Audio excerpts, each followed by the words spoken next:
2021년 복음으로 다시 든든하게 세워지는 우리 가정. 오늘은 7월의 넷째 주로 가정을 지키라 라는 주제로 함께 말씀을 나누길 원합니다. 여러분, 이러한 말이 있다 그래요. 가정의 붕괴는 불행의 시작입니다 라는 말이 있다 그래요. 이 뜻은 가정의 붕괴가 개인의 삶과 사회의 안정성을 떨어뜨리고 결국은 망하게 하기 때문이라고 합니다. 이처럼 가정의 문제는요, 불행을 대물림하게끔 하는 악입니다. 강대했던 로마가 왜 망했는지 여러분 혹시 아시나요? 그 이유는 군사적인 문제나 혹은 정치적 이유보다는 성도덕 문란에 있었다고 합니다. 그리고 그 가장 근본적인 이유로는 가정의 붕괴가 있었다고 합니다. 그래서 당시 철학자였던 세네카는 연설할 기회가 있을 때마다 이렇게 외쳤다 그래요. 로마의 애국자들이여 가정으로 돌아가십시오. 그리고 가정을 지키십시오 라고 외쳤다고 합니다. 이처럼 가정은 우리가 꼭 지켜야 하는 중요한 것입니다. 예수님께서 오늘 본문의 말씀 10장에서 하늘나라의 가치들을 제시하시면서 그 중에 첫 번째로 가정에 대한 가치를 말씀하셨습니다. 바리새인들이 예수님을 시험하고자 이렇게 질문했습니다. 가정불화에 대한 것이 옳습니까? 당시의 시대 상황을 보면 이렇습니다. 헤로디아가 자기의 남편을 버리고 남편의 동생인 헤롯 왕과 결혼하게 되었는데 그런 그를 비판한 세례요한은 죽게 되었습니다. 또한 유대의 종교 지도자였던 랍비들도 두 학파로 나뉘어서 가정불화에 관한 서로 다른 견해를 보였습니다. 그 중에 하나였던 힐레파는요, 가정불화에 대단히 개방적인 태도를 가지고 있었어요. 반대로 보수적인 가치를 가지고 있었던 샴마이파는요, 배우자의 부정 외에는 어떠한 이유로도 가정 파탄은 불가하다고 주장했습니다. 바리새인들은 이러한 시대 상황 속에서 예수님께 질문하고 예수님을 올무로 가두려고 했습니다. 하지만 예수님은 거기에 걸리지 않으셨어요. 도리어 가정불화에 대해 분명히 가르치시면서 가정의 가치를 우리에게 제시해주고 계십니다.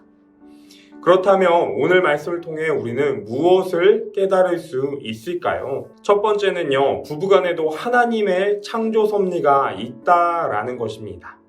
예수님은 결혼의 문제를 다루시면서 부부에 대하여서 그리고 결혼에 대한 핵심적인 하나님의 뜻을 우리에게 알려주셨습니다. 특별히 오늘 본문의 말씀 속에 결혼에 대한 하나님의 뜻이 담겨 있는데 우리가 함께 살펴보길 원합니다. 그 첫 번째는요, 6절에 나와 있습니다. 창조 때부터 사람을 남자와 여자로 지으셨으니 결혼은요, 남자와 여자 서로가 하는 것입니다. 결코 동성끼리 하는 것이 아니에요. 시대가 변해서 동성끼리의 결혼이 합법화되고 있지만 그것은 결코 하나님의 창조 섭리가 아닌 것입니다. 남자와 여자, 다른 존재들이 하는 것이 바로 결혼이에요. 차이가 있는 서로 다른 사람들이 상호 보완하며 사는 것이 바로 결혼인 것입니다. 그 다음은요, 8절에 나와 있습니다. 그 둘이 한 몸이 될지니라. 그러한즉 이제 둘이 아니요 한 몸이니. 여러분, 결혼은요 1대1입니다. 일부 다처, 일처 다부가 절대로 아닙니다. 둘이 하나가 되어서 서로의 고독함을 매만져주는 것이 결혼의 목표예요. 또한 배우자와의 육체의 결합을 통해 경건한 자녀를 출산하여 역사를 이루어가는 것도 하나님의 뜻입니다. 그 다음은요 9절에 나와 있습니다. 그러므로 하나님이 짝지어 주신 것을 사람이 나누지 못할지니라 하시더라. 배우자를 하나님이 내게 허락해 주셨다는 믿음을 우리는 가져야 합니다. 또한 내게 허락된 배우자는 하나님이 허락하신 최고의 배우자다라는 것을 우리는 믿어야 합니다. 가정을 지탱하는 것은 바로 부부예요. 그 부부를 만드신 것은 바로 하나님이십니다. 가정을 지키는 가장 적극적인 방법은요, 부부에 대한 하나님의 창조적 섭리를 알고 믿는 것입니다. 이것이 오늘 본문을 통해 우리가 깨달을 수 있는 첫 번째 깨달음입니다. 두 번째 깨달음은요, 가정이 깨어지지 않도록 부부가 서로 노력해야 된다라는 것이에요.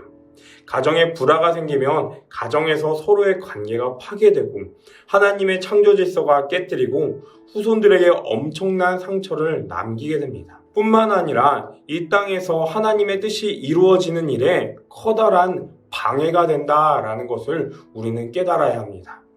물론 부득이한 경우에 부부가 서로 갈라지는 것이 합법화될 수 있는 그러한 상황도 있습니다. 그러나 가능하다면 우리는 갈라서지 않고 서로 연합하여 행복한 가정을 지켜내야 합니다. 그렇다면 우리 사회의 의식은 어떠할까요? 한미준이라는 한국교회 미래를 준비하는 모임에서 한국인들의 신앙의식을 조사하면서 가정불화에 대해서도 함께 조사했다고 합니다. 그 결과 불신자는 43.1%, 그리스도인들은 35.9%가 가정불화로 인해 헤어지는 것에 대해서 개방적인 견해를 가지고 있었다고 말합니다. 시대가 변화되면서 우리의 인식도 점차 변화되고 있지만 우리는 헤어짐에 대해서 조금 더 신중해야 할 필요가 있습니다.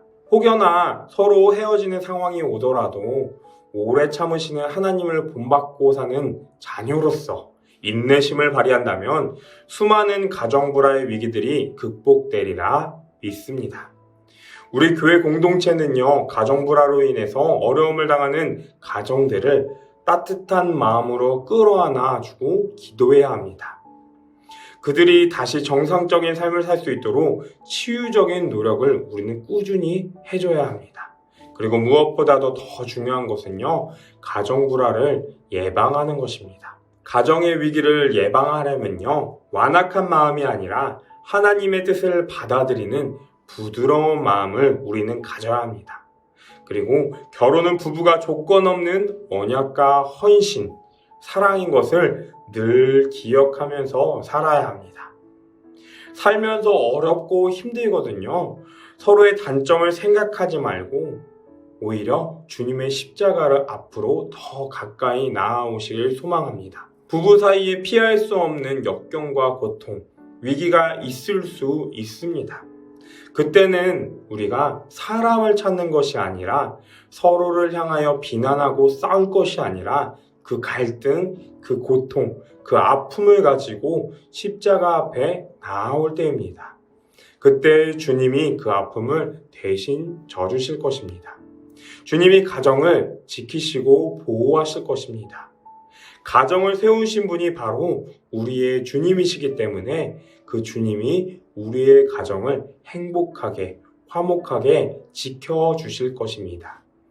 오늘 마가복음 10장의 말씀을 통해서 우리는 가정을 지키고 또한 사랑으로 가정을 채우는 우리 빛가운 가정들이 되시길 간절히 소망합니다.